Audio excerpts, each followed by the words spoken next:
Yo, what is up guys, it's the Goblin. Welcome back to another Call of Duty Black Ops 3 video. In today's video, it's going to be the third actual episode of my series on how to get better at Call of Duty Black Ops 3.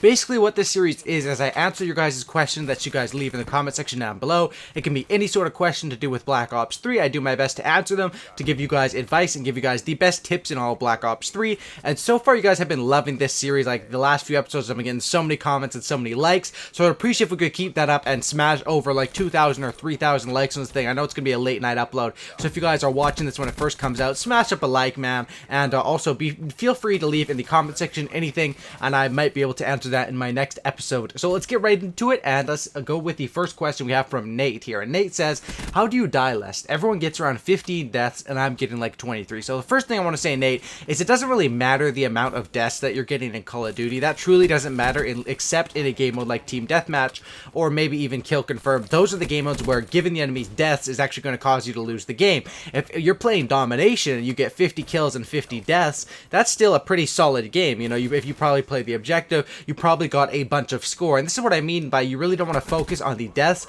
Is you say in your comment right here is that you get around 23 deaths, everyone else gets around 15. You got to check on the engagements, because it could be that you're getting a bunch more engagements. For example, say you're going 25 and 23. We add that up, that will be 48 engagements, I think, if my math is on point. And say there's another person going 15 and 15, they're only in 30 engagements, so you're still playing a lot better than them. And that's why I don't really think that you should focus on deaths. Things you should focus on in Call of Duty are, number one, score. Score is basically the most important thing ever, and score per minute. It basically shows how good you are performing in these game modes. Now, if you're talking about Team Deathmatch and you're dying a bit too much, a good tip for that would be to stick around your teammates a little bit more. Probably a lot of the times that you are dying, you're caught in the enemy spawn, you're caught out. Stick around the teammates a little bit more, and always stick to the outskirts of the map. That's the best tip for people that find themselves dying a lot, is those people probably run towards the middle of the map. Just by using this one little tip and staying on the outsides of the maps, you can do so much better and cut down deaths, like cut down your deaths by a lot. Because running through the middle of the map, usually on most Call of Duty maps, if you're running through the middle of the map, your back is going to be, you're going to be exposed by every single way. When if you're running through the sides, only one side of you is going to be exposed. Pretty simple way to keep your deaths down, and hopefully that's a good tip for you. The next question we have right here is from So High Gaming. He says, how do you control the recoil? You make it look so easy. Now, I get this question a lot, and I don't really understand this question because I'm not doing anything special to try to control the recoil, except I do always run a grip on my classes that need it. For example, the VMP right here, I always run the grip on it because I want to make sure that I don't have the most recoil ever. Now, this gameplay is not anything amazing, by the way. It was just when I was grinding for my hero gear. I think I was using the Sparrow or something down, and I get up like 11,000 score and 68 kills. And not the best gameplay, you know, not 100 plus or something like that, but just a good gameplay for the background. But to answer your question, how do you control recoil? Number one, you got to run grip. Number two, I think this is the biggest issue, is sensitivity. If you're having problems with recoil in Call of Duty, the guns in this game really have no recoil. Like all of these assault rifles have little to no recoil. Same with the SMGs. I think if you're having problems, it's not really necessarily the recoil. It might be your aim, and you might want to check out and lower your sensitivity a little bit. And another tip I have for this is don't aim for the head. I find that's something a lot of Call of Duty players do that's kind of weird. They try to aim for headshots.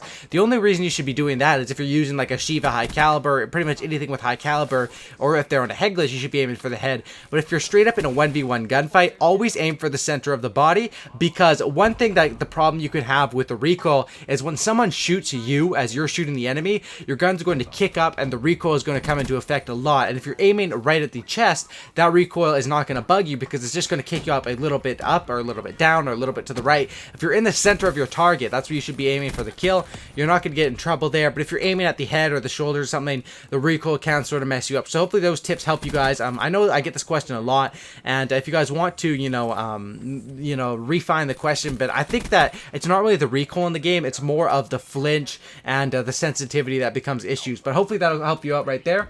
The next question we have right here is from Marcus White. And Marcus White says, what's the best thing to do in objective-based objective-based game modes? Now, this is a good question because I find that objective-based game modes are usually what I like to play. But if you guys watch my gameplays, I usually win. I win most of my games. Like by putting up so much score and by putting up so many kills, you can control the spawn so well, and you can win most of your games. But what you want to do is you don't want to necessarily hop on the objectives all the time. For example, in domination, it's much better to have just 2 flags than having all 3 flags. And the reason for that is if you go for that 3rd flag to capture, so for example in the gameplay right here we have A and B. This is good. This is what you want in domination.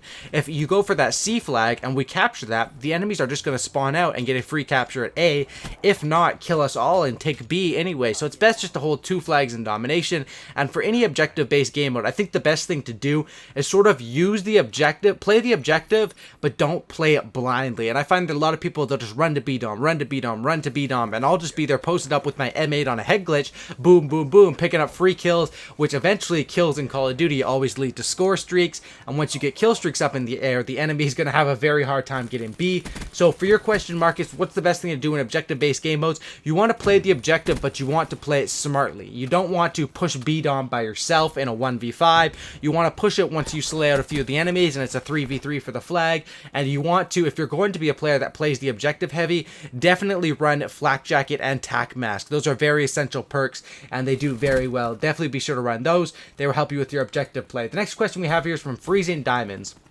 And what he says is, should you call them score streaks as soon as you get them? By the way, you're a great YouTuber. Thank you for that compliment. And should you call them score streaks right when you get them? For the most time, yes. There's different situations, and it's kind of hard to explain them all right now. Obviously, if you get a hater or a UAV and the enemy has a counter UAV up, you should not call it in because that's just going to be a waste. Obviously, you should call in your score streaks when they're going to be able to do the most damage or when they're going to help you save an objective. For example, if you get a lightning strike or a hellstorm, those things I would recommend saving until the enemy is on the B flag or something in domination, because as soon as you hear the announcer will say enemies taking B flag or whatever, you call in that lightning strike. And for example, the lightning strike, it's named lightning for a reason. That thing comes in super fast. You call it in that lightning strike, you ping it, and everyone on B dom will be dead right away. Other score streaks is best just to use right away. For example, the Wraith, I just call it in the middle of the map right away. The Wraps and stuff, you can just call them in right away. But one thing you should always watch out for is if the round is going to end soon in anything, you definitely want to save them for the next round. I make that mistake sometimes. I'm going on such a good streak, I get some Wraps and I call them in, and then I realize, oh my gosh, we're already at 90 points in domination.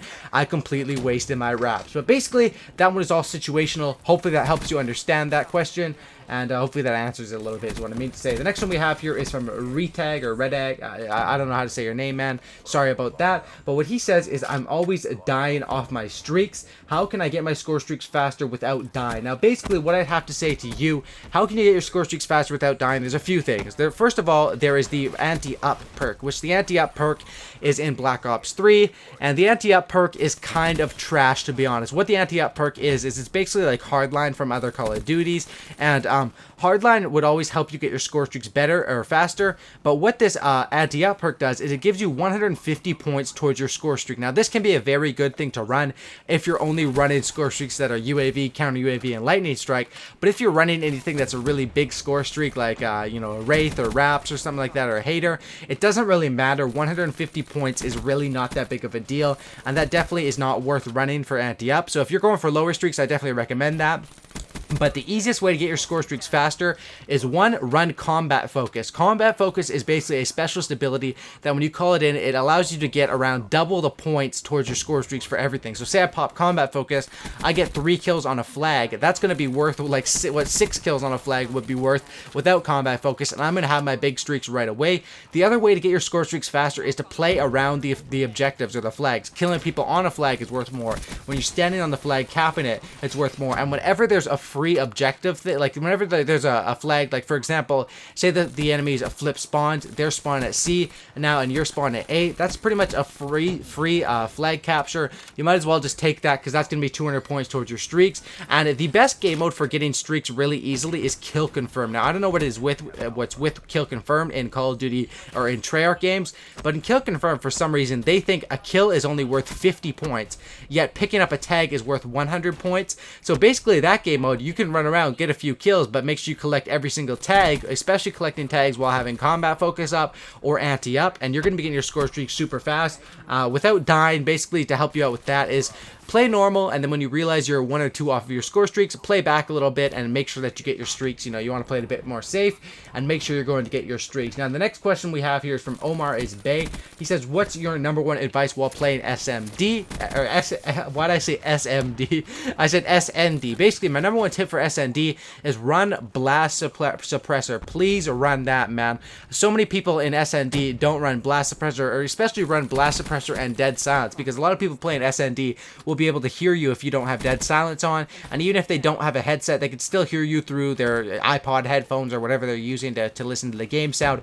Always run Blast Suppressor, and on most maps, probably run Blast Suppressor and Dead Silence. Those will help you so much in Search and Destroy. The other thing is in Search and Destroy, I see a lot of people like run Scavenger and perks like that. You don't need that, man. You're only playing 1 round. It's better just to run a few normal perks, run a secondary, and make sure you have everything on your gun. You want a lot of attachments in Search and Destroy, because it's all going to be about having those tiny advantages, having rapid fire in your gun, having high caliber or long barrel. Those tiny advantages are going to help you win that gunfight. That's going to help you win that round, and those are my advices for Search and Destroy. Next question we have here is from Jad Khalil. He says, how do you get a nuclear so easily?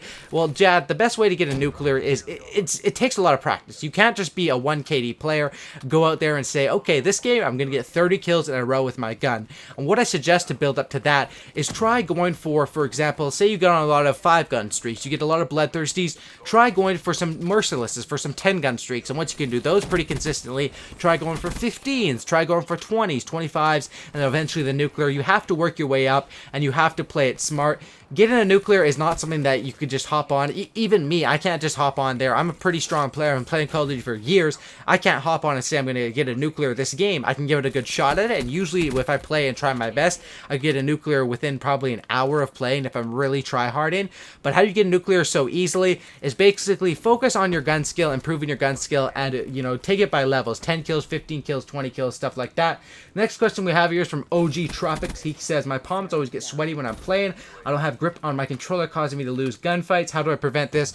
Well, obviously you want to wipe down your hands, but I think that's a pretty obvious tip. The next tip I would give you is probably get some gamer grip or something like that. I know there's tons of different companies that can have grip on your controllers. There's Squid Grip, Gamer Grip, I don't even know. But what I recommend is if you guys are going to be buying a scuff controller and you have problems with this, you can get a scuff grip, which is probably the best grip that I've ever used. Scuff grip on your scuff controller. I don't have it, but I've played with other people's controllers that have it, and at MLG Anaheim I was feeling some ones with it. It's really actually nice, and I kind of wish I got a scuff with it.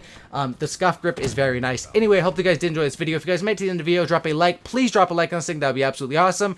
And if you guys are going to buy a scuff, use code GOBLIN for 10% off. But thanks for watching. Drop some likes, sub for cookie, no looking. I'm out. Peace.